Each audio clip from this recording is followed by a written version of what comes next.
You're listening to the We Are Libertarians Podcast Network. Find all of our shows at wearelibertarians.com. Do you like to listen to podcasts about insider political information, deep dives into the libertarian philosophy, and futile arguments over the non-aggression principle? Then Gingerarchy is not for you. I'm Tricia Stewart-Mann, and on Gingerarchy, I have fun conversations and interviews with my liberty friends that are at the top of their fields and putting principle into practice through libertarian philosophy.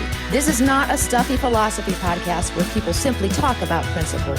You're going to hear people living them out and will hopefully be inspired to do the same. Subscribe now in your podcast app or find it on gingerarchypodcast.com.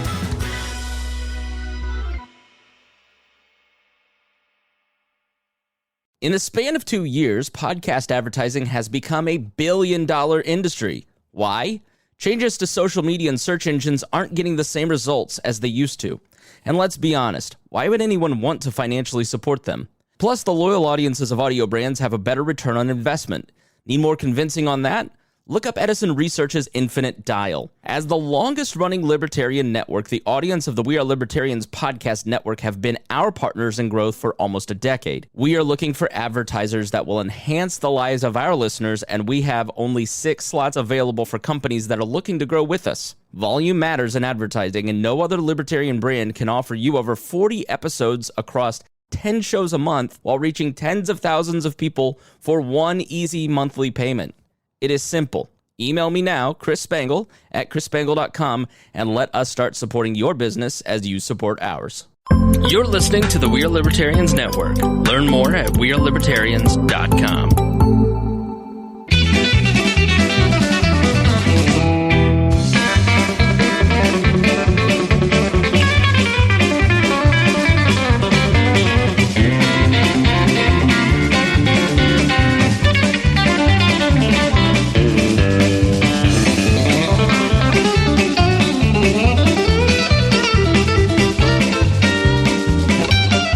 Welcome to the Boss Hog of Liberty podcast. This is episode number 202 of East Central's favorite podcast. Jeremiah Morrell here, joined by my forever co-host, Dakota Davis. Today's episode features the two of us, and we are joined by producer / also forever co-host, Mr. Zach Burcham. What a promotion. And then also sitting to my left, the camera's right, the founder of the We Are Libertarians Network, the network that this show is on, Mr. Christopher Spangle. Thank you. It's lovely being here. I see Danny's already in the comments. Yep. We're going to be talking to Chris today about our yearly review, how we've been doing on the show, what he thinks about this show, whether or not he'd think we'd make it to 4 years long. We're also going to talk about some police and some violent interactions that have been happening with the police and kind of the media's reaction to that as well. And then also a local topic that we've been covering, statewide issue, though, is House Bill number 1381, dealing with renewable energy sources in the state of Indiana. We'll be giving you an update on that, so make sure you stick around until the end of the show. The show is about our lives in rural Indiana. We're here to push your boundaries and make you think as individuals. Sometimes we'll provoke you. Other times we'll make you laugh, but hopefully you'll always learn something new. And if you join the Patreon, oh my God, will you learn something about all of us. Mm-hmm. That's right. Patreon.com/BossHog of Liberty. That is where you can go to support the show on a monthly level. The tiers start at $5 a month and they go all the way up to $80 a month. We give you all kinds of extra content if you sign up at patreon.com/BossHog of Liberty. There are different tiers. You get different rewards for each of the tiers. You get access at any tier to our secret Facebook group, which is only for Patreon members. You also get access to a special bonus episode at the start of each and every episode that we do. And you get access to the show notes before the show starts so you can follow along in real time and see what we are reading off of. And sometimes there's some links in there. Like today we have a link to an Indy Star article about House Bill 1381. It's really the only link that we needed for this conversation.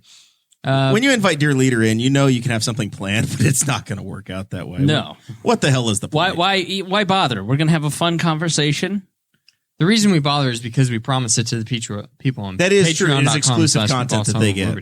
They find out at the same time as producer Zach You does. can also go back in the secret feed and check out some of the old like Tinfoil Time episodes. That's right. You can. Back in the day. Those are still on Those are there. still there. Yeah, I saw them. We never delete anything. No.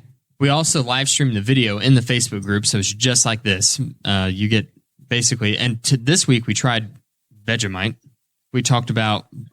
One of us loved it. Yeah. One of us has bad taste. We're not going to. Still just a little bit on my lips. We're not going to say who it was that loved it. You'll have to join and find out. There were a lot of complaints about my toaster. Yeah, there were. And we also talked about hog testicles. So, a lot of testicle talk. Well, yeah, a lot of testicle Little talk. Danny talk. Oh my gosh. The drinking word for the night on Patreon was testicle. yeah.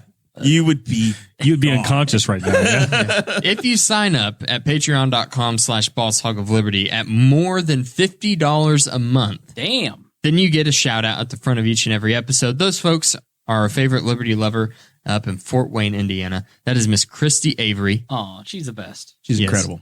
Then we have our favorite car dealer in all of Indiana.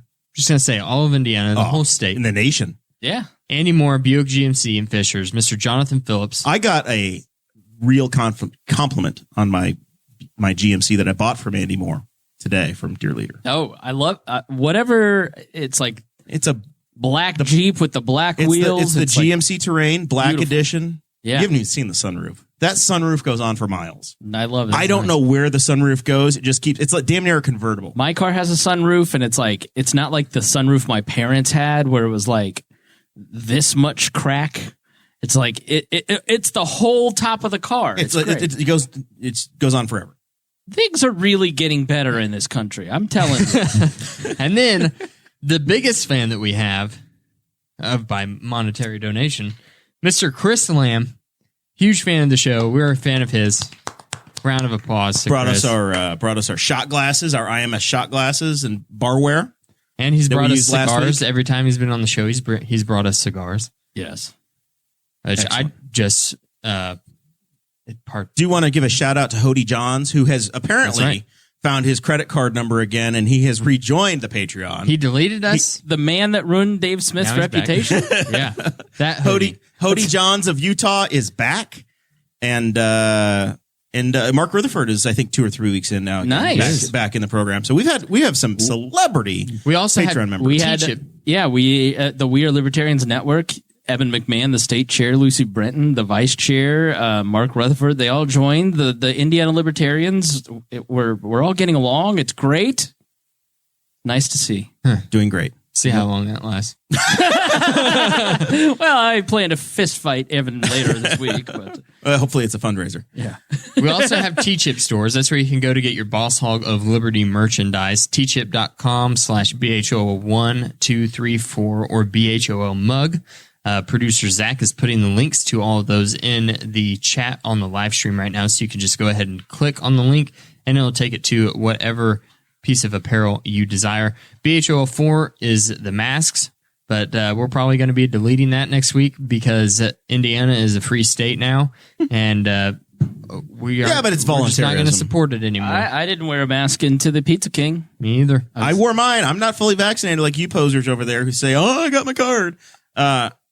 I've got 3 weeks for I'm in the clear, and I care about the people around me, so I wear it. I literally, like in Indianapolis, you pretty much wear your mask everywhere. Like everybody still wants you to wear one. Yeah. But I walked up This is like tourism where you're like, I'm going to Florida. Screw those people. I'm not wearing my mask down here. It's the Wild West. I've been to You Florida. come to Henry County and like, I literally unwashed masses. my car was like 14 steps away, and I had forgotten my mask, and I literally stopped and I went, "This is Henry County. What do I need to wear?" Like nobody. I walk in, there's 2 boomers sitting in the lobby, no mask on. I'm like, I feel at home. You should move here. I told you there's one house left that's reasonably priced now. This is the last one. When it's gone, Property values in Henry County are jumping to $70,000 a home. here. listen, It's my wild. taxes have gone up 83% since the Chad Mallicote administration began. Well, Listen, this year, there's a little box on my property taxes that says assessed personal property value. Right. Personal property value.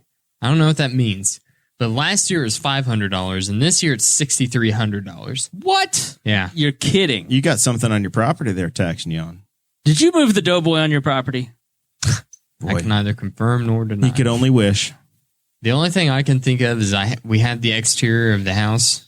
Like, we had new shutters and the gutters, right? And I mean, that's like 2007 stuff. Like, literally, like, my friend Ed, rest in peace, Ed Angleton, his Jeopardy champion. Jeopardy champion. His house in, near Mass Ave went from like $400 a year to $10,000 a year in property taxes. And it's why Bart Peterson unbelievably lost in 2007. It's why, I mean, Mitch finished in kind of an unpopular position. Property taxes can't go up like that. People can't afford that stuff. It is ridiculous. Yeah. The only reason I got by is because of the stimmies. Well, state and local employees were the hardest hit in COVID. By the way, did Greg Pence get you your stimulus check yet? Did you guys hear Mike Pence had a pacemaker put in today? I did see that today, yeah. But you've dodged my question. Oh, yeah. So shout out to Greg Pence's office because they have, I wish I knew her name, but she is an incredibly smart staffer. But you forget names, little people that help you. Like Zach. So you post, I never got my stimulus. I didn't get 2 or 3. Okay. Number 2 or number 3. Right. And so I tagged you. You were complaining. And number 1, and so I tagged I had a office. I wasn't complaining. It's called a gag. Look it up. Maybe this show will be funnier. And so I had this long running bit where I called Trump a feckless B word. Get me my money. I'd tag him on Facebook and I'd be like, you're running your mouth for a guy who owes me $1,000 or something like that, or less holding the Bible upside down, more getting me my money. And so in number 2, I was doing that and it was Joe Biden. So of course I've got to like keep the joke going, right? About Joe Biden. Number 3. And you tag Greg Pence. This is number 2. Yeah, this is Pence's. I tagged Pence and his office. Help me. Yeah. And this very smart staffer sees that I'm in the media and reaches out. Hey, let me help you. They go through the whole rigmarole. I fill out this paperwork. I was trying to get you audited by the IRS. Yeah. And she got in touch with the IRS and they came back and they explained, like, because I had filed a paper return and I filed it by the October. How old are you? It's a whole thing. I couldn't file electronically for some reason. Throw the notes away. We're going to get into this. Explain to me what happened. I literally don't know. I don't do my taxes. I have people that do that for me. Okay. Like I'm too That's dumb. what rich people say. You write the check at the grocery store too. I'm literally too dumb to do my own taxes. And I can't write off 100% of what I spend my money on. So I have people that protect me legally because as a libertarian podcaster, I don't mess around. I pay all my tax. Like I literally had one boss who was sending me a 1099 and he's like, hey, I want you to know, like, I will turn this into the IRS. It's like, are you saying that you think I won't claim this income on my taxes? Because that's exactly what I'm saying. Because you're a libertarian. I'm like, I'm not messing around. Like, I'm not playing with snakes. No, exactly. Because my parents were small business owners. My dad had his entire business shut down for 3 months because of $75 worth of sales tax he didn't owe. So like they come after small business owners and I'm sure I'll get audited at some point. And so I want to be, do the right thing and be legal, I guess. And so I have to file a paper return. I never file on April 15th. Those bastards are getting my money October 15th. I file the extension. I want my money longer. And so I didn't file my tax returns. I forgot to sign it too. So I still have not filed my 2019 taxes. I have missed out on both of those. And it's Greg Pence's office that educated me about this. So I want to thank that staffer who did a lovely job of whatever her out. name, his or her name may be. I don't want to put her on blast. Mostly I don't remember, but she was. I don't want to put her on blast as I'm thanking her. Libertarian podcaster. I wish I could. Yes. Ends her career. No, I mean, listen, just because I'm a libertarian, is a big deal. Just because I'm a libertarian, it does not mean that I think that people who draw a government paycheck are evil people. A lot of people who work for the government go in with the best of intentions, be it the military, be it the bureaucracies, whatever. And then they get like 10 years into it and then they go, I'm joining the Libertarian Party. I'm just turning to look at Zach over here. Our government. I'm a government employee. Our lifetime bureaucrat. Because if you look at the We Are Libertarians Facebook page, there's 100,000 people on it. The number one category of people are active military veterans. Number 2 is veterans. Number 3 is lawyers. Number 4, like it's all, and the 5 is teachers. Like it's all people who deal with the government because they see the bureaucracy from the inside and how it doesn't work and how go talk to a teacher. Like they know exactly how they could do their job better, but No Child Left Behind, Washington, D.C., and departments of education across the this country, like make their job harder, make it worse for them. So I don't know. I'm never mean to government employees because they're ripe for the picking to join the party. I don't know if you remember this, but the last yearly review that we did, Yes. We had a fairly new producer. His name was Christopher Guffey. Rest in peace. That person no longer exists. I heard he died. Yes. Yeah. We have about 200 signs in the basement down the stairs that have he's moved out of town and he's changed his name. We need to have a Guffey burning party. Typical politician. Got you to spend your money on him and then vanished in the night like a thief. Just trash. We have a new producer now. His name is Zach Burcham. Yes. And you were really harsh on Mr. Guffey. Yeah. Well, listen, in radio, you start at the bottom and you're treated like you're at the bottom because you and I had this conversation recently. We did. Yeah, we did. This week. When you are you were starting out in your career and you were a man, you're an idiot. You're 21. Always. You're dumb. You don't know what you're doing. I was the worst intern imaginable for Abdul. And in radio, there's a little bit of hazing because in male-oriented environments, generally there's a lot of teasing. You expect people to fail, but you have to prove yourself. Right. I'm sure it's the same in sales. Like this is a tough business you're in. Radio is a tough business, believe it or not. Oh my God, he thinks we're in radio, Zach. Yeah. I'm talking about my business.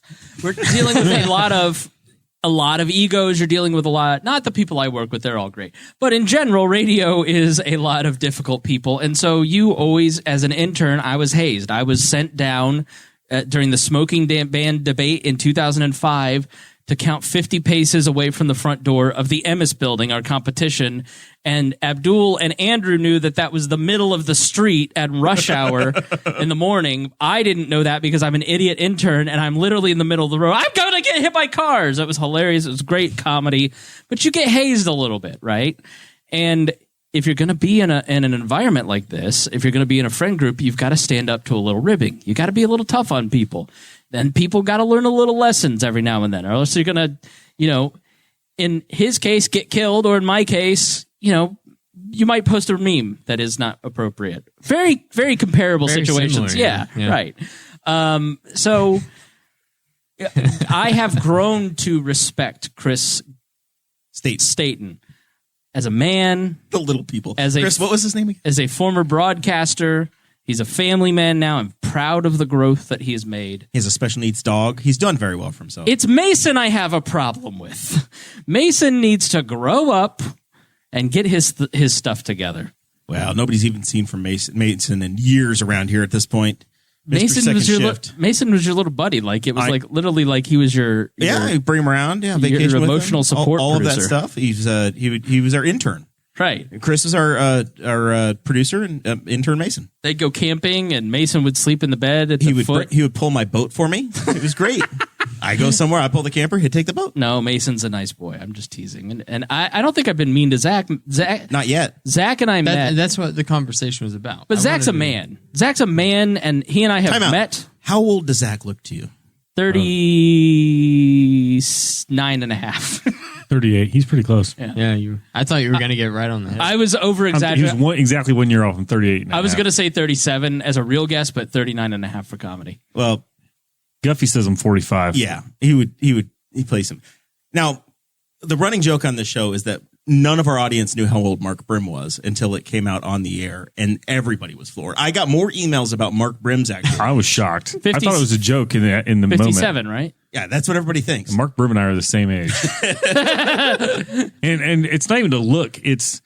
I applaud him for being that jaded at that age. No, see, Mark is... Audrey once told me, she said, you're about 5 years away from becoming Mark Brim. I haven't had an in-person conversation with Mark in years. It was when I was executive director of the Libertarian Party. It's probably been like 2011, 2012. Yeah, it's been a long time. And he looked fairly young to me. So I haven't. He's seen not him aged lately. well, but it's great. That's sad to hear. Yeah. Well, meth is tough. We put You know? bring Mark in, we set him down, and he just complains, and it's the greatest radio we can ever imagine. My favorite. I'm thing kidding, that by the Mark- way. Mark is not on meth. Yeah. He's a university One of my, employee. He's a Someone heard great that, guy. Someone heard that, and they're like, "Oh my god!" Oh, that explains a lot. One of my favorite things that Mark Brim ever said on this show was we were talking about how he had lost a bunch of weight. yeah.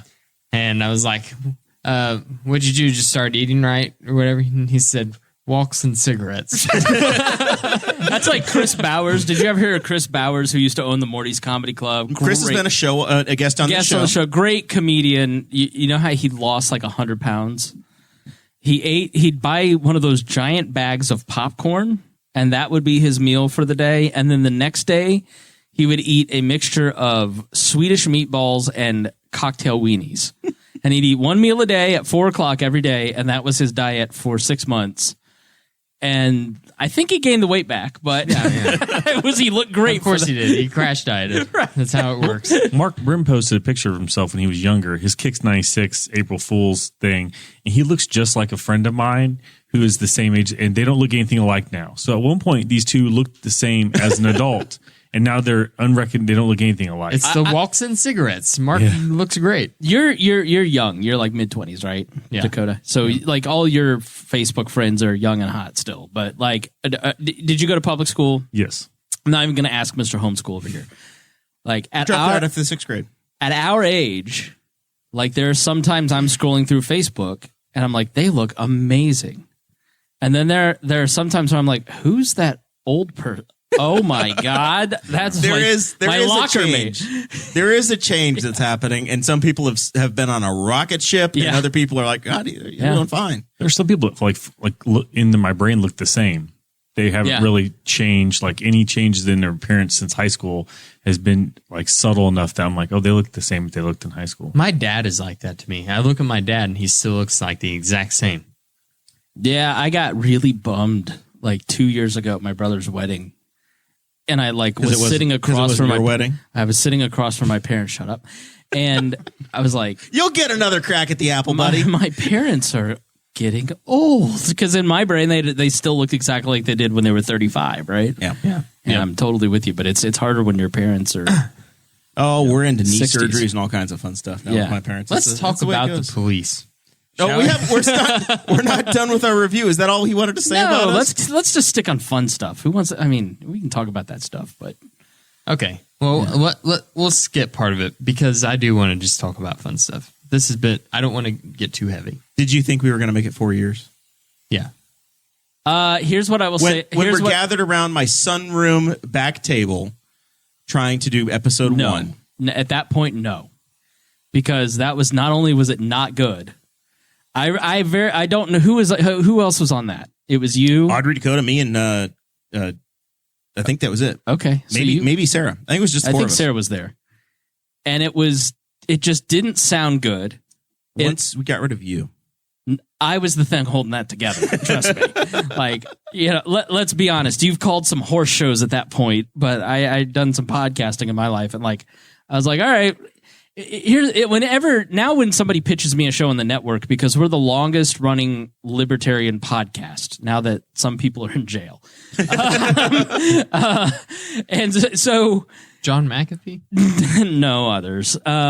But There's a list. there's a whole list of former libertarian podcasters in jail. I don't know if we're the longest, but like we're one of the like when I started in 2012. Prove him wrong. Yeah, like in 2012, it was literally like I kept a list of the other 50, and there were like 5 that were like Tom Woods hadn't even started doing it yet. And so it's now blossomed to a point that I can't keep track of all the libertarian podcasts, let alone all the podcasts. There's 2 million podcasts now. Last year it was 1 million. I mean, it's exploding. It's 1.9 million as of like March 1st. Yeah. Now there's like 60% of those are not active. So back when you started doing it, people would come to me all the time and like pitch a podcast because they wanted to be on a podcast network and they wanted to be you know, and I've generally turned people down because I give shows to my friends. I'm very nepotistic with this, right? Like, I liked Brian Nichols. I thought he would be a really good host. He's turning his thing into a really strong brand. Rimzo Martinez has worked for all these great companies, just an all-star. Like, Trisha Stewart, man, is one of the funniest people. Like, but back in the day when you started, I posted some high quality original content on her wall today, and I didn't even get a reaction. Well, she was a new mother. Maybe she was busy. But like when you started, it was like, oh, Maya wants to do a show. Cool. Okay. You know, so I didn't know how seriously. How'd that go? Yeah, right. I'm still here. I got a call for longtime fans. Maybe none of your fans will remember. I got a call about January 8th. Hey, you might want to take my name off of things. Bye. I was like, okay. So I wasn't totally sure that you would make it because, like, if you put your mind to something, you're very organized and diligent about it. And, like, I knew you would keep doing it. I didn't know Dakota would keep doing it because you and Dakota hadn't been friends for very long, and he seemed like a solid guy. If you had asked me, would you still be doing this 4 years from now? Yes. Would Dakota still be doing it? No, because here's the thing. Most people get married and have kids like he has, and they like move on with their lives and do other stuff, like all the different co-hosts. How many co-hosts have you been through? Right. Yeah. I mean, I'm literally on my 7th iteration of We Are Libertarians. I mean, it's not a joke. Whenever I get a new hobby, I get obsessed. Yeah. I get obsessed to making it the best that it can be. So that's like whenever we started and it was like 2 months in, I was like, all right, this is for real now. We're going to figure out how to make this sound better. Yeah. So I just read a lot. I started looking at what type of microphones we needed. And then I was like, we went and did your show. And I'm like, we need an actual studio space. Yeah. And I figured all that stuff out. And the patrons. Honestly, the patrons are one of the most motivating factors. And then it was like, okay, we need all this stuff. I'd read all these things, what we need, talk to you a bunch. And then it's like, that's a lot of money. Yeah. How are we going to do this? And then we set up a GoFundMe first. Mm-hmm. Eventually it evens out. And then we did the Patreon. And the first day that we did the Patreon, we got over $200. Yeah. No, I mean, that's the thing is the Patreon is such a huge boost. Like there are certain, it's like I talked to this guy who if you remember iQuest and then Lightbound, Jack Carr founded it. And I got to know him a little bit and we talked a lot about podcasting and stuff. And he's like, you know, when you're building a business, like you're putting down one brick, you're working on that brick and then you put down the next brick. And then like you look back and you see the wall and you go, oh, wow, there's this piece that made this thing and this piece that made that thing. And starting the podcast is one thing, but then like putting together the website and then Patreon was the biggest bump. Because all of a sudden you have all these people who are fans of your work. You have a network of people that are investing and they are care, fans and love it. Yeah. You have such a loyal, I don't know if I can, I tried to describe this, but I don't know if I can properly articulate it.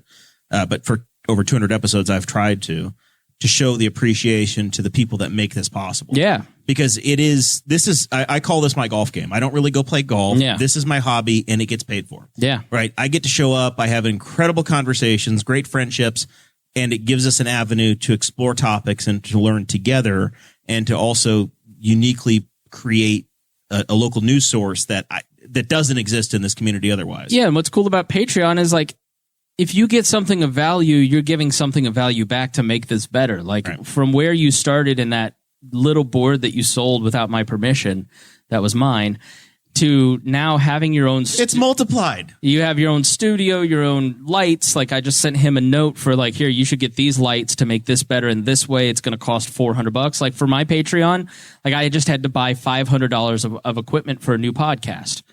And I didn't have to sweat that. Like 5 years ago, I would have had to go beg, you know, Jason Doolittle, Christy Avery, like, you know, and it just makes it so much better because now the quality of the next thing I'm going to do, which is called The History of Modern Politics. You can go to historyofmodernpolitics.com. Like right out of the gate, it's going to be high quality because I'm investing in that next thing. So, and it's great. The audience with the Wall Network and the BHOL show, the audience connected in a way that I don't know that we ever expected. Any of us did. Where it was, you know, it's this little niche thing, and it took off to the point where it does pay for itself, and yes, it takes effort, but it's self-propelling. No, I mean, I don't know what you guys put into it, but I put 10 to 20 hours a week into my show, and I have from the beginning, and I don't make like I make a couple $200-$300 off a month of profit, but like I do it because I love it. I enjoy doing it. There are times that I have wanted to quit and just not do it. I mean, that's natural after 9 years of doing the same thing, and there's some times when you need to pivot.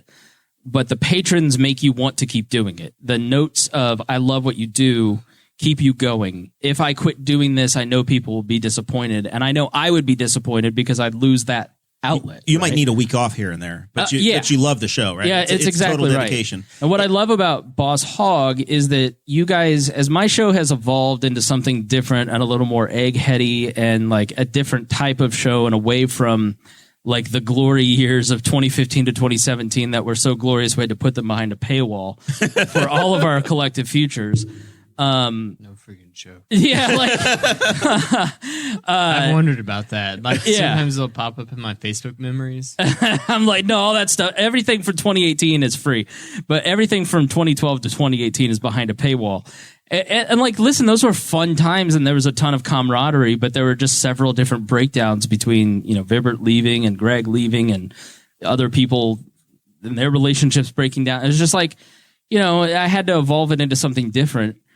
But Boss Hog has kind of kept that like fun, like you're getting events and you're getting news, but you're also just getting kind of like a fun, light listen. It's collegiate.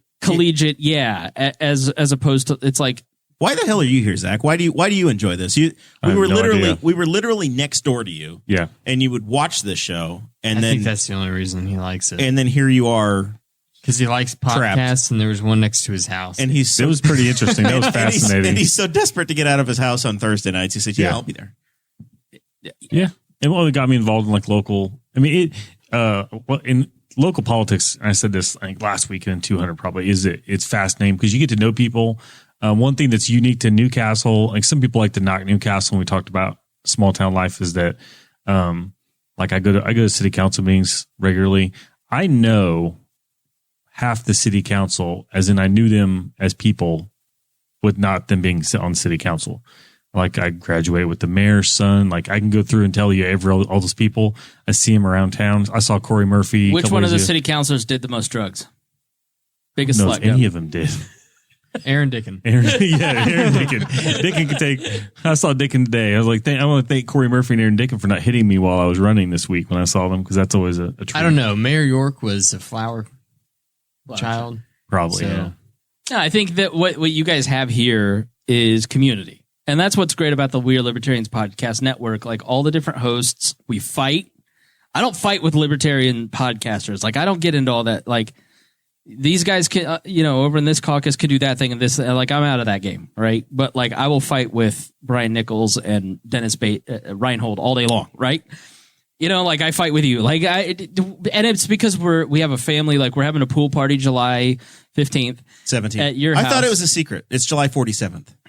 Yes, that's just for patrons. You need to join or be a co-host or something. Don't just go showing up at my house. You need to make sure Spangle invites you. Yeah, because everybody's flying in for it. This is a big deal because we have like Brian Nichols. This is like the wall convention. Like Brian is like. By the way, I've been begging Corey Murphy to find a way to get me my tax abatement because my pool brings people into this community and it's an economic driver. I'm not even going anymore. Dale Melchin can't go. So Dale's coming from Iowa. Hody from Utah. He said he's not coming anymore. He's coming. I'm making him. I feel like I need some stimulus for my pool to host. That's this what I'm thing. saying. I'm going to fill the Steve Alford All-American Inn with this party. But it's like, we talk every day. We're like a family with each other. They're my best friends, and I'm their best friend. Just the one. I am your best friend. I mean, when you look at me, you obviously know he's my best friend. No, but it's such a fun group of people, and like your show more than any of the others, like kind of keeps that early days of WHOL where it was goofy and fun, but also informative alive. I think one of the keys that makes it goofy and fun is that we may be the only truly in-person show that's left. Yes, we're people that get together in person, pandemic or not. And we actually still get together and talk. Did some Zoom shows. We did about 2 months of Zoom when there was a newborn baby involved for the Davis family. but we got back into the studio as quickly as we could. But I think that's one of the keys of I agree. of the interaction we have. We could have guests from all over the country and people would zoom in. I've shown some people that have offered to zoom in before, and I'm like, yeah, they'd be awesome. But we really like Harry refused to do it anymore, and we make people come all the way out to Newcastle. And Reinhold lived like an hour away, and I was just like, at that point I'd started dating Reagan, and so it's just like so we went all Zoom, and like long before the pandemic. But you're right in that it's in my tiny apartment, it was just getting too oppressive. So I agree with you. I think that an in-person podcast has something, especially when you see each other every week. Like when Greg and Aaron and you and everybody would show up with a beer, and Gina would show up, and then the anagnosis was like you'd have different people coming in all the time, and it was like your fun hangout with your friends. But there is also a part where it's like it gets tough as you get older and you have spouses and kids, and having it in a beautiful, luxurious downtown studio. That's what makes this workable. Not in your kitchen. That's what makes this workable. Is you guys have your own headquarters? Yeah. Since it was at my house, it was getting exhausting. Yeah. Having people in my house every week. Yeah. The senator is in his living room waiting. I am trying to talk Remzo and Brian and Trisha and all of them to moving to Indianapolis. We get a studio downtown. Well, you're 45 minutes from a Chick-fil-A. We can't do it here. We have Lee's, dude. When you get it, no. The Chick-fil-A Facebook page for Newcastle has already been created. All right. When you get one, I'll consider it, because I would love to move to a town where I can get 375,000 square feet for only $150,000 a year. That's not true for anymore. A house, yeah. Yeah, that was like 2019. It's gotten crazy. No, I mean, my mom just sold her house in an hour, 10 above list price. Yeah. I have another friend who they sold their house in 7 hours. Yeah, the age of the cheap Newcastle real estate is in the rearview mirror. I want to talk about Pat Robertson really quick. Yeah, this just needs to we need to talk about it. We're not going to talk about it. What was the name? Pat Robertson. Okay. What did I say? Robinson. Oh, where have you gone, Mrs. Robinson? I was just Joe DiMaggio and whatever. Anyway. Oh, can you please, Mrs. Robinson? Jesus loves you more than you will know. We're going to get demonetized. Oh, that happened to us one time on YouTube. We got a strike against our channel because I sang a song. Dude, that's the hardest part. Is it's like nearly impossible to do this stuff because they're just so crazy. What secret what time? Song was that? We are on YouTube. It automatically goes out there. There's no video. It's just the audio. Chris Spangle takes care of that for us. And there's it happens automatically. No, I'm sure Chris is up in his underwear on a Friday morning at 3:00, manually copying audio. No, that is all. It's all automated. Automated thanks to our patrons. It's magical. It's magical, and it happens, and it works great. Yes. So if you need to listen on YouTube, you can. But you can do it, yes. And if you're YouTube Premium, you can mute it. We get like 5 views on those.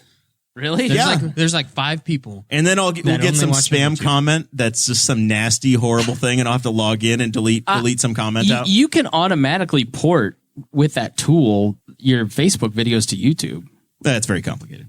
Someday we'll you get way more viewers on YouTube. We would need to talk about that. Put on your Roku. We used to. I used to actually do that. I used to download I used to download all the videos from this Facebook. This is definitely a conversation that should be in the main show. And then upload them. So Pat Robertson. It was awful. He flashed weaponry on the 700 Club today, Spangle. If you haven't seen the photo. It is a great photo. I'm on Twitter and I'm like, why is Pat Robertson trending? He must have died. And then I wish we could show you, but the video is just hilarious of like him waving around weapons. He's got a taser and he's got a gun. Right. And Pat Robertson is so old, it's like a Beretta that he's waving around. The police haven't used that since the Cold War. Yeah, you got to go look at that. He's just like, he's 97 at least, not a day over 95. With like horrible pancake makeup with his old fingers. Just his old man hooks. He's taken the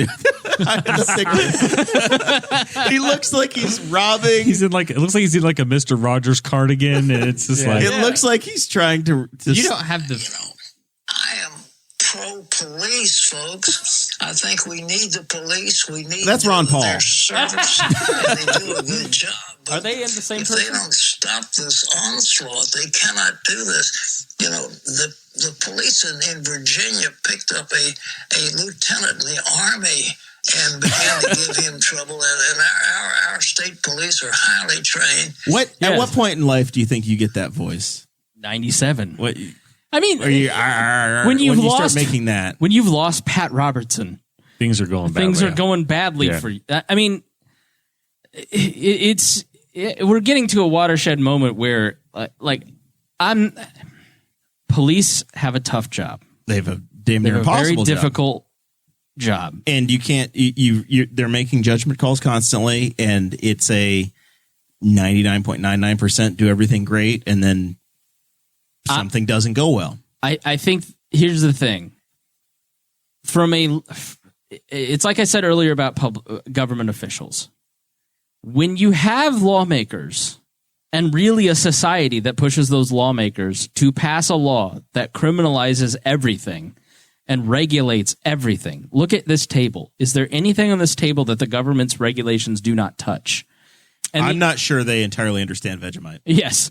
Well, that should be regulated. I mean, listen, I'm not a free market guy, but get this shit out of here. Excuse me. So it's after 8 o'clock. You can say it. Okay, good. We're safe harbor hours. Police are the ones who enforce those regulations. Police are the ones who enforce those laws. The federal, the state. Eventually, any idea that politicians put in place ends with a guy with a gun. Exactly. Rubber meets the road. They have to deal with it. If there are not police officers, a politician is a person with a bad idea, a bad opinion, right? They have everything is about the ability to force others to obey a law. And so when you have police officers that have the ability to pull someone over on a traffic stop because of an air freshener, you have now created an escalation. All right. So you've now put the citizen and the police officers in a position where they're in a life or death struggle over an air freshener and a warrant. This guy had a warrant for 2 misdemeanors that were equally as obnoxious. We have completely over-criminalized everything in society. I forget exactly what they were, but they were like traffic related, I believe. Oh, they were not violent acts by any stretch of the imagination. One of my favorite quotes from Rex Bell is, "We need to learn the difference between crime, a bad habit, and a nuisance." Yes. Yeah. I mean, and a crime is when you violate someone else's rights. Like if I am sitting here berating Dakota, that is a nuisance. That is morally wrong. But once I put my hands on him and I breach that moment of contact, then I have committed a crime against him. And even then, I think that I think Portland, Oregon is I think Oregon in general is one of the last remaining states that still has mutual combat laws. That should straight up be legal. Yeah. If I see you outside of a bar and I'm like, "You want to fight?" And you're like, "Yeah, I want to fight." Yeah. We should be able to fight. You do you. Listen, if Antifa and the Proud Boys want to go at each other, put them in a field and let's take care of this naturally. Let's put it on pay-per-view. You're right. Yeah. Content. Yeah. Immediately, Spangle. The mind always goes to content. I've been reading a lot about How can we monetize it? I've been reading a lot about ancient and medieval history, and let me just say, when Rome had a problem with their politicians, they ended up exiled or somewhere else, and I don't mean alive. One of the things that I wanted to talk about is that every time that there's a situation with the police in this country, we get a lot of hashtag defund the police. And it's actually pretty common in libertarian circles to see defund the police out there. I'm curious as to what this group thinks, because I know that all three of us were as active in the Libertarian Party. All of us were pragmatic. Yeah. I'm not active anymore. I think that I have an opposite opinion as to what most libertarians do on this issue, because I'm totally opposite of defund the police. I actually think that we should fund the police more. I think that we need to start funding a lot more training for the police and how to de-escalate and handle situations. And a lot of people say defund the police as in we need to take funds away from the police department. We need to hire something akin to a social worker to come and handle like domestic situations and things like that. I'm saying we should train the police to just do that job, that part of their job better than what they are doing now. Yeah, I mean, there is, I think it's like 200 to 500 hours for firearm training for a police officer and 8 hours of de-escalation training. and training really does matter. And the way that we train police puts them in a no-win situation, puts citizens in no-win situations. And let's just address the elephant in the room. Populations that are wildly over-policed. Black citizens are over-policed and are consistently harassed by police. And it's... So many of the interactions are because of the war on drugs. That's exactly right. That's the driving factor. And the war on drugs... digging at the outer edges. Yeah. I read this book. The war on drugs was all about cracking down on black people and hippies. I mean, that's why the Nixon administration Did you read the book... Charles Manson, the CIA, Charles Manson, and the Secret History of the 1960s? No. So that's a really good book, and it touches a lot on this issue about, like, we hear a lot of these terms like systemic racism, institutional racism, things like that get thrown around on social media, Twitter, and by politicians all the time whenever these issues get brought up. That book really does a good job of kind of digging back into that time period when a lot of this was starting. Post Jim Crow era laws in the United States. And it really talks about why policing started so much in the inner cities, why black people went to the inner cities to begin with. And then also about the CIA's role, the government's role in the drug problem in the inner cities. Yeah. Like talking about the real, do you know who the real Rick Ross is? Mm-mm.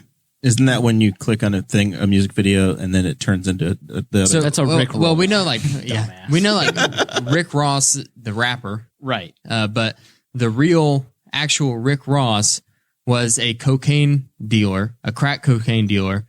I forget what city he was in, but he got in the middle of this thing all of a sudden between the local police department and then higher level government authorities.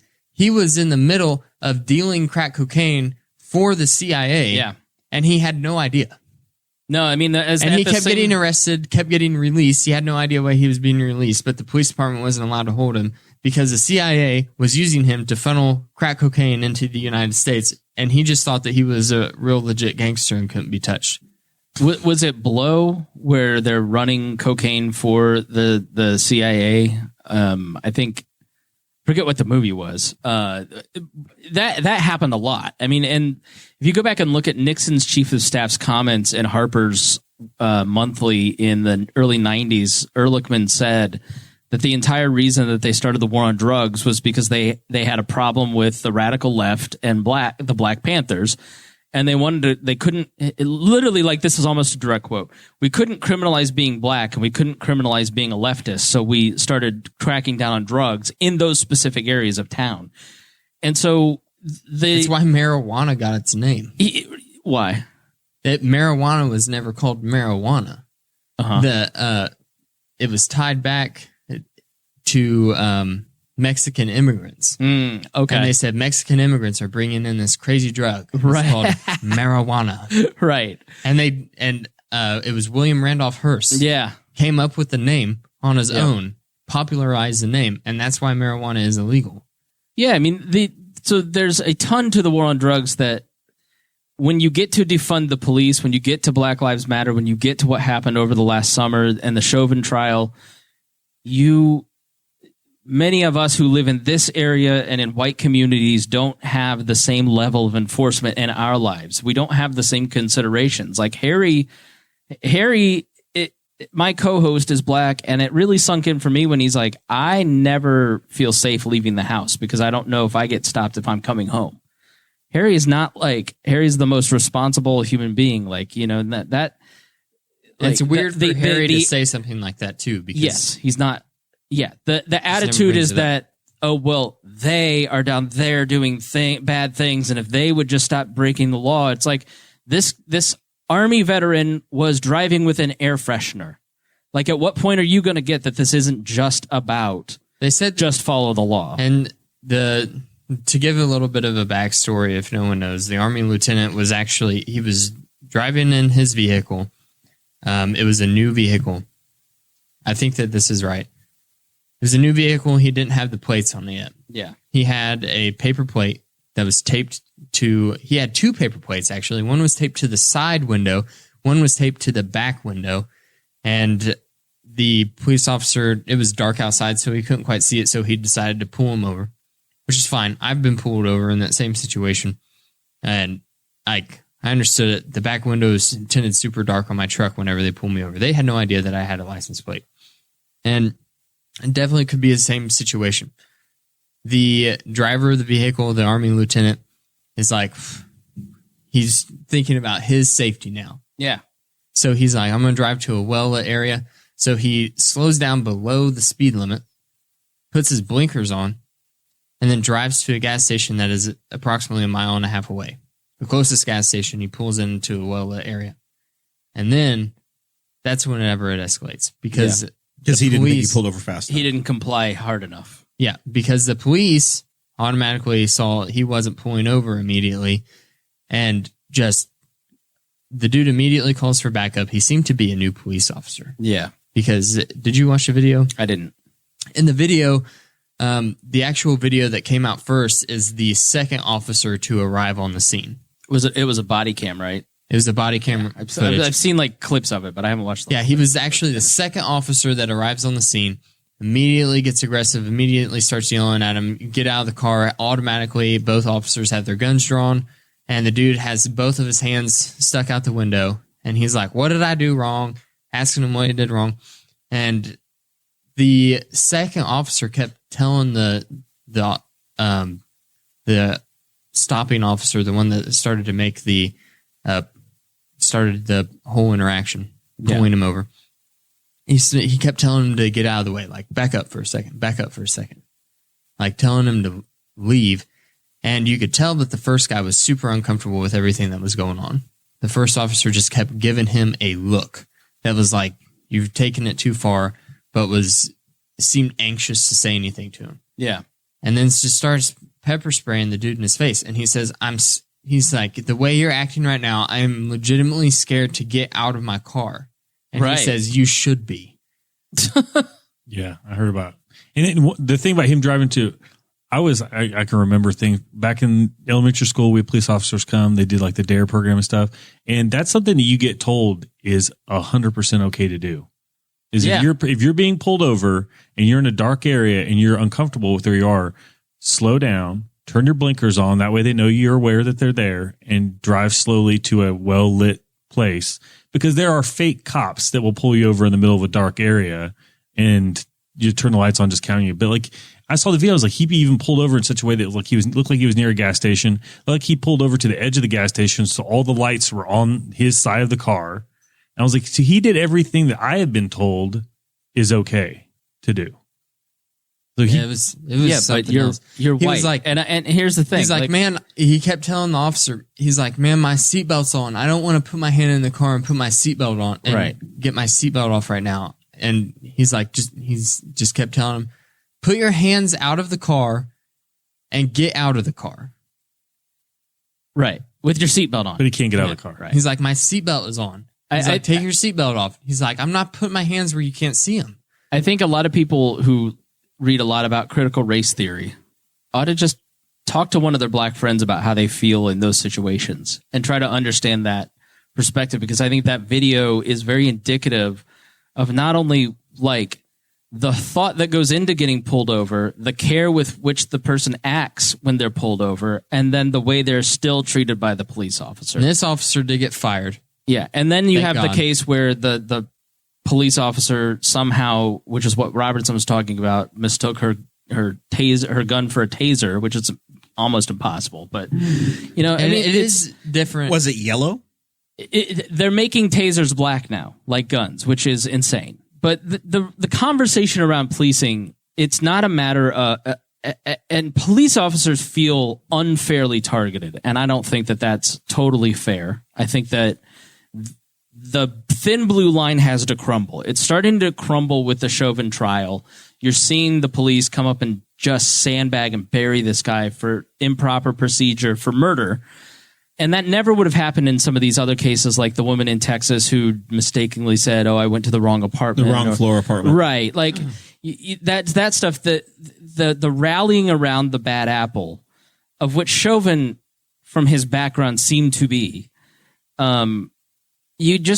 there isn't. You get this in all of the public sector employment, like in teachers. When you talk about teachers unions, don't hear, I don't like the way as a citizen and taxpayer my arrangement is set up with the teachers union. Teachers hear, you hate teachers. And that's largely because of propaganda from the teachers unions. It's the same with police. And so instead of having like a conversation about how the police are interacting at a large scale with the citizens, they're closing ranks, they're closing circles. That's the wrong reaction, and the root of the cause is all those laws that get passed. But there has to be a change in policing. Is it defund the police? Listen, in a completely anarchist society, there's still going to be police. If you have no government in a completely libertarian society, it doesn't mean that there are no laws. It doesn't mean that there are no police. You will still have laws. You will still have police and law enforcement of different types. You will just be able to voluntarily contract with those people and consent to the laws by which you're governed. It's not anarchy, right? And when you try to say to police, you're governing us in an incorrect way, the answer from grandstanding politicians and from police is it's immature.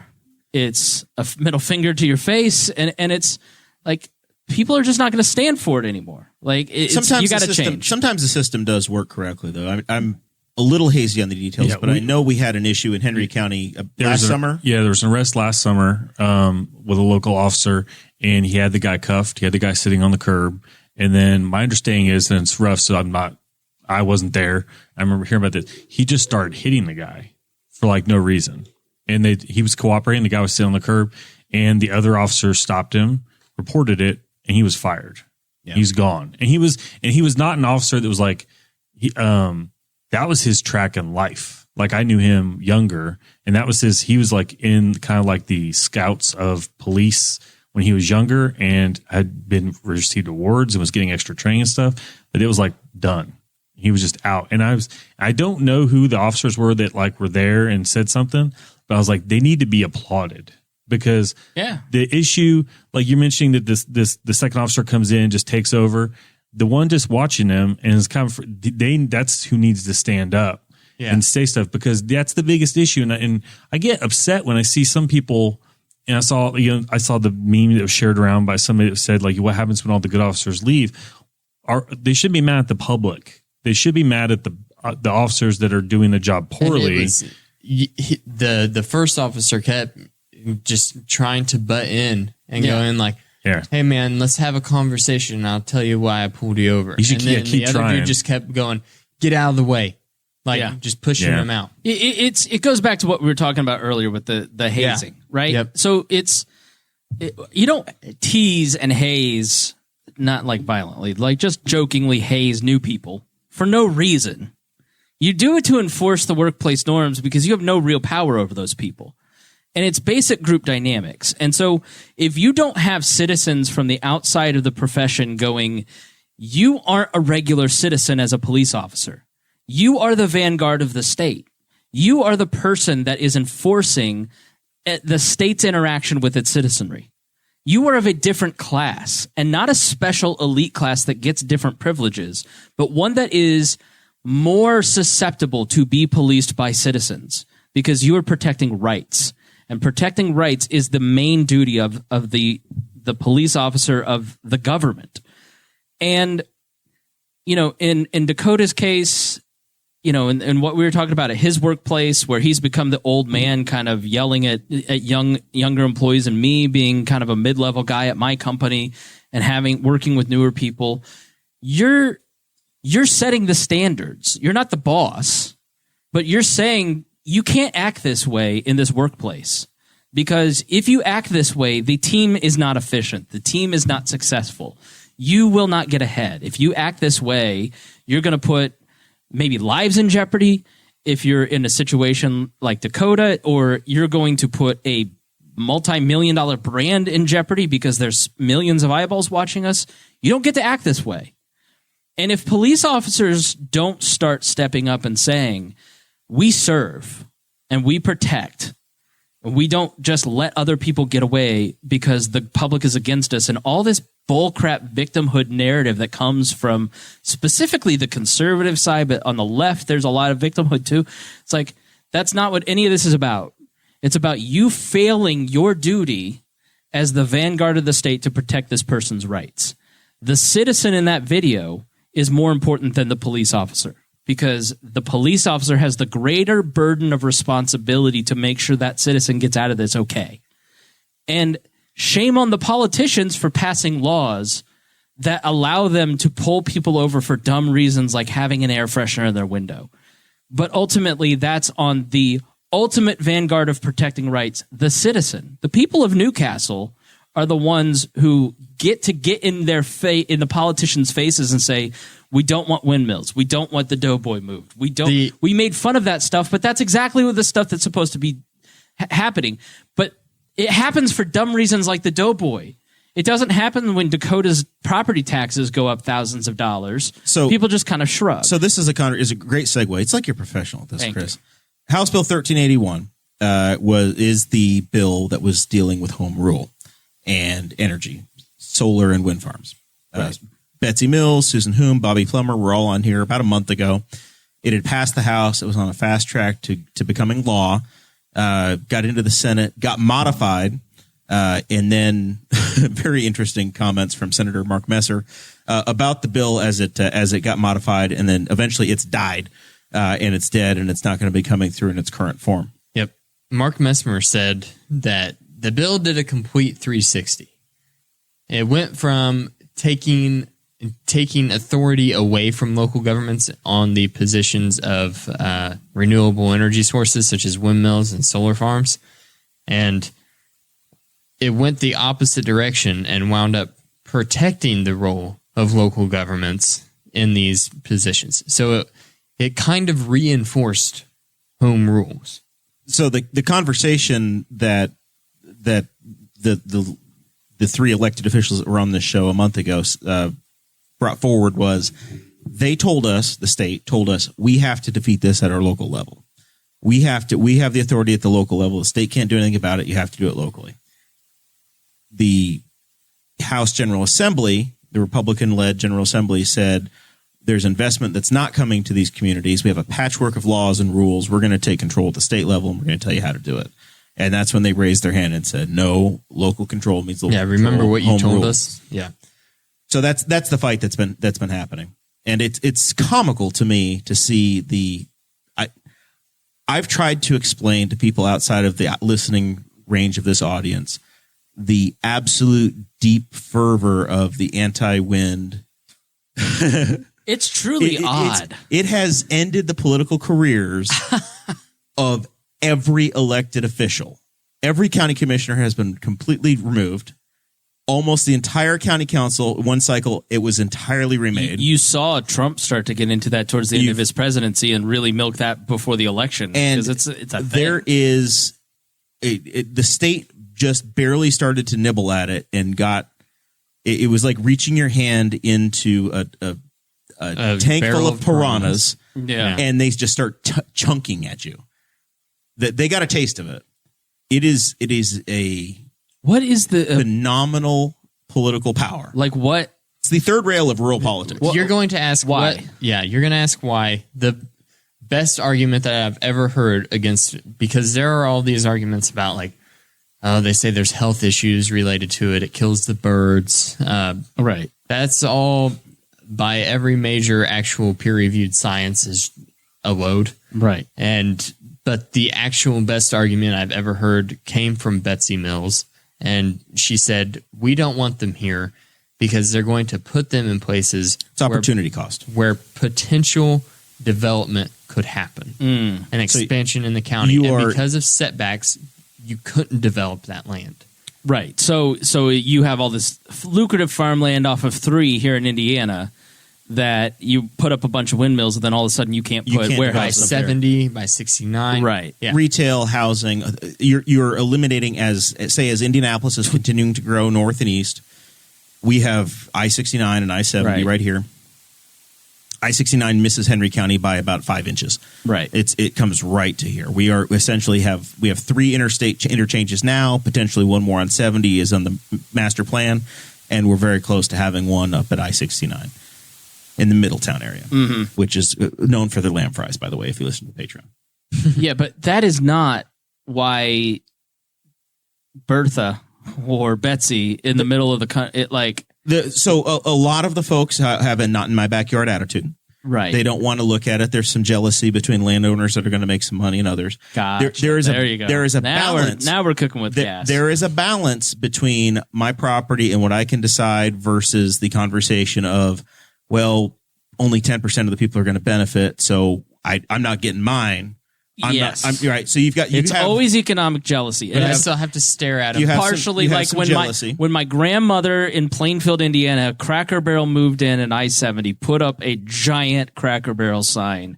She could see it from her yard and was outraged by it. So now neighboring counties have real it. quick. There are some legitimate issues with like shadow flicker. Right. Like that's a real problem. There are if you've nuisances. ever driven by, like Shenandoah High School has a windmill right now, and the houses It's like a 2/3 scale one that is one single one for the school. They have to have whenever the sun is rising in the east and the shadow is hitting the houses from the windmill. Those people cannot have their windows open because it's just. You get a pulsating shadow flicker. Yeah, but you nailed it. It's one group of people doesn't want their neighbor to get richer than them. So they don't want to create a town That is of a huge have part of it, for and sure. have-nots, and they're the have-nots. They don't want that. But you have politicians that are saying that we're dying as a community and we have to attract investment. And here's somebody that's going to make a payment or say, hey, here's a $50 million taxable investment in your community. Do you want it? Right. It's an incredibly complicated onion. There's also subsidies at every level. The state says you have to have a certain amount of it. The utility providers are desperate to get it. You're potentially going to be giving tax breaks to the people that are going to invest in the community. Okay, so the state basically said, we don't care what the locals want. We want you to put these in, and the locals bit their hand off. Yes. Gotcha. Yes. Okay. Yeah, and Mark Messmer actually said what happens. Same thing as always happens. It flew through the House before people realized what happened. It switches sides, and the senators' phones blew up. Mark Messmer said we gave these people everything they wanted, and they still hated it. Yeah. And then he said It was like a hostage situation with a schizophrenic hostage taker, and then they still killed them. We met all their demands, but they still killed the hostage. Is what he said. It's politics is a thankless job. This is why you're better off not trying to plan things central planning, because you can't predict accurately what that population wants or doesn't. The best way to predict it is through the price system. What are people willing to pay for something or not pay for it? Dan Crenshaw had a really good point last week, and he said everyone gets upset whenever Washington is gridlocked, but he said the decisions that we make in Washington, D.C. affect the entire 330 million people that live in this nation. So it's not a bad thing if we can't get things ironed out perfectly. Yeah. And that's just kind of how this worked. I'm not upset that this bill is dead, because it just would add more confusing language onto the books that the planning commissions would have to figure out. Yeah. It's yeah. I would here's the dirty secret. Decisions being made at the local level. They are actively building them. If you take State Road 36 east across the northern part of the county, in the just over the border in Randolph County, they're not in Henry County, but you can see them from Henry County. We were on Summit Lake, yeah, and from Summit Lake there are now 10 windmills that you can clearly see from the lake in Henry County. They're on the doorstep. But who cares? Yeah, I don't. They're in the view, man. That's the strangest thing is, like, visually, I don't care. I'll point out, you can go driving some back in some county roads, and you'll find some uglier old barns or just old farm equipment that's been left out. And then now people are kind of digging in on solar. And the one thing I keep getting mad about, like, well, they're getting rid of prime farmland. I'm like, well, that's a farmer's decision. What's prime farmland? All of this, yeah. Go ahead. Sorry. So it's exactly right, Chris. People think they get to decide what somebody else does on their property. Yeah. And that's a very real issue for liberty. And they don't want that. And property demands that you don't get to decide what somebody else does on their property. The other part of this, it comes down to climate change. Baby boomers specifically have grown up on this idea that climate change is completely fake. And a lot of that was completely funded by big oil and energy people who didn't want their business. Is the fault that there was really bad science, though. At Yeah, one point in but time, that was saying the world is that we're going to see another ice age. Right. And if you study history, the history of Britain is just full of fluctuations. But the reality is that if you admit that climate change is real and you admit that you see what's happening for real in places like Venice, Italy, which isn't going to exist in 25 years. Or you look at the ice caps. All they have to do is build the stilts higher, dude. It'll be fine. Admitting... You can fix anything with more construction money. But admitting that is real means you might have to water your grass differently or not at all. It means you might have to change the type of car that you drive. It might mean that you, as a person who are 65 years old and have lived a certain way and have gained a certain level of comfort, might have to change and admit that maybe your world that you built isn't exactly right and not functioning well. And that is the permanent anger at millennials towards boomers, is that they don't want to change, they don't want to adjust, and they won't retire so we can't move up and make the same income. Like, go watch City Slickers. I just watched City Slickers. This is the first place I'm debuting this rant. It is the most boomer movie I've ever seen. I love it. It's a great movie. It's super funny. It's made before when boomers were your age, though, buddy. But it's Billy Crystal living in a beautiful apartment in a job as a radio salesman that does not exist anymore, let me tell you. And he can afford a 2-week vacation out in the woods with his friends. He's got all this money, this great, beautiful lifestyle, and he's bitching about all of it. It's kind of because like he's unhappy. Married with children. Yes. Where Al Bundy is a shoe salesman. It's worse than that. He's got a job that no longer exists because his economy killed that career, and he's mad about all it. It ticked me off because you're bitching about a life that millennials can never achieve because of your generation. We are the same age. Don't you point at me when you have this rant. Yeah, but please, you're the most boomer I know. You had a Columbia vest on at dinner. You really did. Yeah.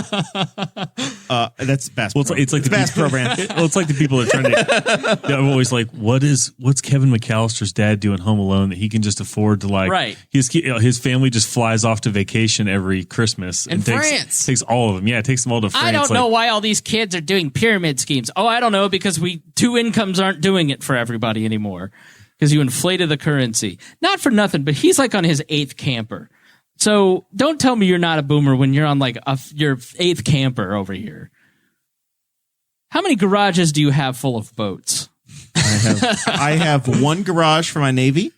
It has two boats with outboard motors and two kayaks. Us millennials and some inflatables. That is not the Navy. It's the Big Blue River Coast Guard. Better than your Beezer Creek Coast Guard, I'll tell you that. I can... Within 14 steps from my house, I can get into Elliott Run and go all the way to the Ohio River if I just keep paddling south. Just ride the ties from the White State sewers. Just don't pick anything up that's floating, but you can get all the way to the Ohio River right from Elliott Run. Fascinating. All right. You know who would tell you that you can get to the Ohio River from Elliott Run? A boomer. Yeah. Because nobody else would care. The rest of us are working, trying to survive. Are you through? I feel better now. Hey, Zach. Yeah. You ready for final thoughts? Man, I don't know. I'm trying to just process all of that. Are you still starstruck by Spangle sitting over there? No, I'm not. I'm not starstruck. I can ask him a million questions though, because I'm a huge like Bob and Tom fan. Well, let's ask away. These are your final thoughts. This is your time. He's not starstruck. He came up and introduced himself to me once. Yeah. At a Bob and Tom event, and he goes, "Hi, I'm Dakota's neighbor." Yeah, that's who I was at the time. And then like that's not even the most awkward relationship I have with anybody.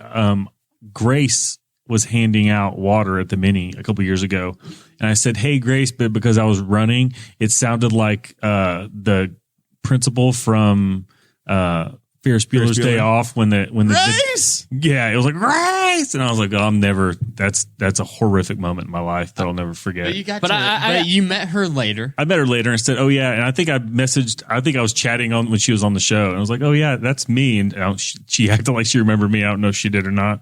I doubt many people shouted her name that were running by that day. I can answer the questions because I already know what you're going to ask. But yes, Tom is that weird off air. Yes, Chick really does flash her park. Yes, Christy Lee is the nicest person. And B, Josh Arnold does not eat as much as you think. I know a bunch of that because I listen to enough of this stuff. But, What happened to Bob? Shut up. Okay. You know what? The poor Spangle has to help run a group on Facebook, and there are a lot of boomers in it because that was the fan base at one point. And there are still people, at least once or twice a year, somebody comes in that group and says, "What happened to Bob?" And you're like, "You're not a fan." So here's why it bothers me is that there were people who did it after he left to be a jerk. Yeah. To the 1,000th Which degree. is incredibly Yeah. disrespectful to everybody that's there that's making I mean, a fantastic program. poor Vibbert and I have PTSD from those years, like running the social media, because people say to avatars in entertainment things that they would never say to a person if they're sitting across from them. And usually the person reading that is not the person that, like, I don't know. I'm not going to complain about my job because I'm not in any danger, right? Like I don't have a hard job. I have a great career. But I just say this, like, people who are in the public eye do not need your bad day taken out on them. And I'm not just talking about me, but like, I just see the way that like people talk to some others and it's just like, what? But yeah, that's my rant. Like, that's my final thought is be nice to famous people. What role are you going to have on the Ms. Pat show? Are you on BET? Are you going to be like the white kid neighbor? No, I am. You're not in? No, I'm not. Dion and I are not in the Miss Pat show. We're hoping for a cameo in episode or in season 2. I'm sure there will be a season 2 because from what I've seen, the show is going to be amazing. If you don't know, I'm a co-host on the Pat Down with Miss Pat. It's the funniest podcast on the planet, like, way funnier than this. So go check that out. It just hurts. Yeah, it just hurts deep down. All right. If people want to follow more of the Weird Libertarians, of course, you guys know this voice because if you're listening to the podcast, Chris is literally the first thing you hear when you push play. Yeah, nice. It's the very first thing that people hear. And you press that 15 seconds button. Yeah. Then you just skip forward.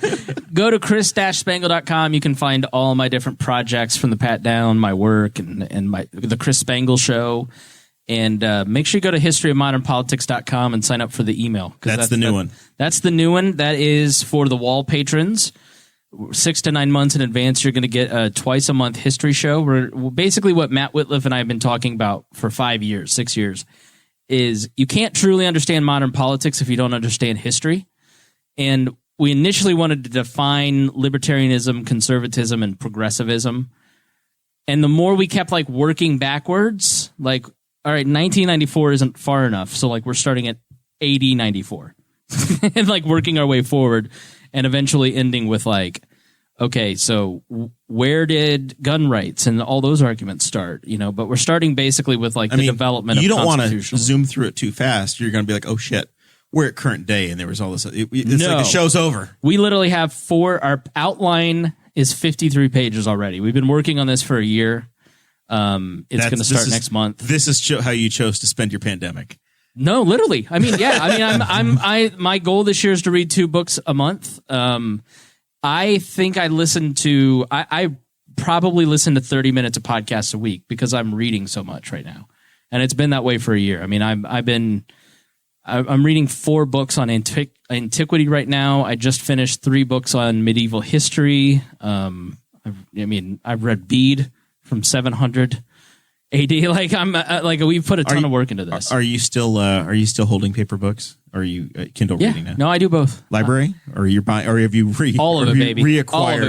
Reacquired a book collection again? Yeah. Because you had it pared down to nothing. I had it pared down to nothing and I regret that. I now have 1, 2, 3, 4, 5, 6, 7, 8 bookshelves, 6 feet tall, and they're double stacked. So I probably have 4,000 books in my apartment. One past episode of your show it was an oddball episode. It was a different one. Was when you interviewed the guy in Dallas. Oh yeah, that is people should listen to that because one, it's fascinating because the JFK assassination is a fascinating thing to go into. Yeah, that was. But then, when you pay attention to where he's talking about the people. And that guy's memory was like Donald Davidson-esque if you're a 500 fan. And then you're like, you get done with it and you're like, well, that was really interesting. I learned a whole bunch of stuff. And your view of the government as you know it changes because you realize it's like the same 12 people. Yeah. He's talking about the same people then that are involved now. And it's because it's kind of weaved in and you're like, no, they're not. What? But that was a great listen, and the JFK is an interesting thing. But that's an interesting listen just to listen to all of his theories and what he knew about it, and then how he can weave all the people into the story as well. I could have talked to Robin for 4 more hours as a 3 hour. There was some relation with that guy to the CIA. Whenever Lee Harvey, we should not get into this. No. Hey, yeah, Chris, so go. It's 2 years. 2 years ago was back. like October, November. It was when I interviewed him about the Kennedy assassination. He tried to stop you. He's like, "Am I talking too much?" You're like, "No, just keep going." No, man, he was this Texas Southern. Like he could tell a story. Like we literally booked a 30-minute tour and spent 8 hours with the guy because he was so fascinating. You ruined the rest of his day. No, he does this all the time. You could tell he was having the best time just telling the story. Just figuring out how in depth he could go. I had to get to the airport. I was almost late, and I had to pee that entire interview. And I just had to pee. That's all I could think about. It is. The dude that assassinated Lee Harvey Oswald, Jack Ruby. Right. Jack Ruby, Allegedly. was then sent. He was Sorry, I've been listening too much Hinch and Rossi. He was given a psychological evaluation by the doctor that was in charge of Project MK Ultra. Yeah. And whenever he came out, whenever he started speaking the gibberish about imprisoning the Jews and all that stuff. Yeah. So the Kennedy, there's a great book called A Cruel and Shocking Act about the Warren Commission. And it's not a conspiracy book. It's by a really great journalist. But, you read that book and then you read about like Cy Hirsch's book, Reporter, his autobiography. He's the guy who came out with the My Lai massacre and a bunch of stuff about Bush. Like, you read books about that period, like the one you mentioned earlier.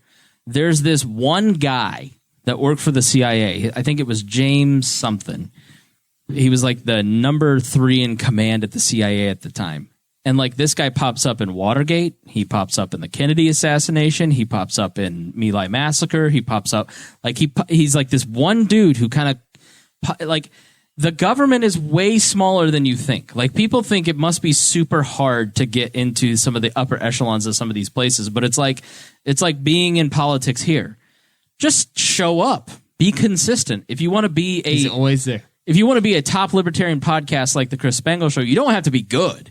You just have to keep doing it. You have to outlast when everybody else goes to jail. It's exactly right. So, I mean, and it's just, but yeah, Cruel and Shocking Act. If you want to start anywhere, because it's not like, it's like a good place to start with the official story, but it's not like trying to tell you what to think. But that Robin interview was great. It's such a fascinating tale. Like, there's so many different things. Like, I was convinced after talking with him that LBJ did it, the CIA did it. Then he recommended a documentary. I went and watched that. I'm like, no way, man. Castro did it. And the Cuban, like, there's just so many plausible so many theories. Yeah. Yeah. But then you listen to Cruel and Shocking Act, and you're like, maybe the double bullet theory could have happened. But, like, even Arlen Specter was kind of like... Final thoughts from D Squared over here? I have nothing. I'm good now. You've covered what you worried about. I have a complaint. COVID pandemic is like 13 months old. Had enough. We were at Pizza King. Right. And the damn Touch Tunes on machine State Road 3. On State Road 3 is turned off because of the COVID pandemic. The app-based DJ machine... Karaoke. No. It's an old Touch Tunes. You can't access it on your phone. No, they need to give you. It still has a coin slot. No, don't get in the way of a joke. This is dumb. This is who has stupid. coins. There are things that when you go places that are unnecessarily shut down still that don't need to be. They're an excuse. Yes. It's we don't take this. You go into some Right. place and it says we won't take cash because of COVID. Right. We won't not take cash because of COVID. We had to fire you because of COVID. It's whatever we don't want to do. COVID Right. is going to be our excuse. Yes. We have gotten to this point. I'm not making this up. No, and if you don't start saying, why isn't the Touch Tunes open? It's going to stay shut down forever. This is where the lockdown people were right. It's just as easy for the employees to say we don't do that anymore. It's probably just broke, and they don't want to pay to have it fixed. We'll just blame it on COVID. Oh, I'm sorry, I can't pay. My card's broken. I don't want you touching it. I got COVID. Let's see how that lasts. All right, we can't let this show go on without reminiscing for just a moment. 3 years ago, 3 of the 4 people at this table brought a city together to give a bird a funeral. That's right. 3 years ago this week, Dakota. The Newcastle turkey. Rest in peace. It's over. There was a monument. The Facebook memory came yesterday of the. This is also the 3rd anniversary of my odometer hitting 80085 on I-69. So I hit boobs on I-60. Boobs. Flip it over. Did you not have a calculator in? Bob Cohen was proud. Yeah. I hope you sent that to some people at the time.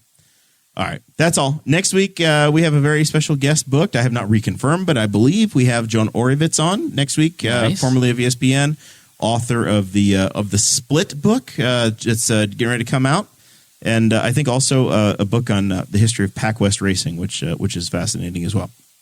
We will to who? It's the biggest deal is definitely going to be the Split book. It is politics. It's everything. But he also has another book that I feel like we probably ought to promote. We'll see y'all next week. Thank you for listening to the Boss Hog of Liberty, which is part of the We Are Libertarians Network. I am Chris Spangle, and I am the founder of this network, and I invite you to listen to all of our shows, which you can find at wearelibertarians.com or by searching for these in your podcatcher. The flagship show is the We Are Libertarians podcast, where we apply libertarian principles to current events. The Brian Nichols Show is a conversation amongst Republicans, Democrats, Libertarians, Independents, as they talk about what is happening in the news. And we have many other podcasts like The Chris Spangle Show, Upward, The Cost, Raw Audio Politics, Miranda's World, and Tad Talk, which is quite a ride. So check all of these out. Go to wearelibertarians.com and you can check out all of our great podcasts. Thanks for listening. Thank you for listening to the We Are Libertarians Network. Get our other shows at wearelibertarians.com. In the span of 2 years, podcast advertising has become a billion-dollar industry. Why? Changes to social media and search engines aren't getting the same results as they used to. And let's be honest, why would anyone want to financially support them? Plus, the loyal audiences of audio brands have a better return on investment. Need more convincing on that? Look up Edison Research's Infinite Dial. As the longest-running libertarian network, the audience of the We Are Libertarians podcast network have been our partners in growth for almost a decade. We are looking for advertisers that will enhance the lives of our listeners, and we have only 6 slots available for companies that are looking to grow with us. Volume matters in advertising, and no other libertarian brand can offer you over 40 episodes across 10 shows a month while reaching tens of thousands of people for one easy monthly payment. It is simple. Email me now, Chris Spangle, at chrisspangle.com, and let us start supporting your business as you support ours. Do you need an escape from the average, predictable, stressful environment you can't pull your head out of? Subscribe to On the Run with Ramsey W. Martinez. From discovering how to take bold steps to become freer sooner than later, to obscure and wild topics sure to expand your view of the world, twice a week you'll go on an audio adventure where you will think hard and laugh harder. Listen to On the Run with Ramsey W. Martinez, part of the We Are Libertarians Network.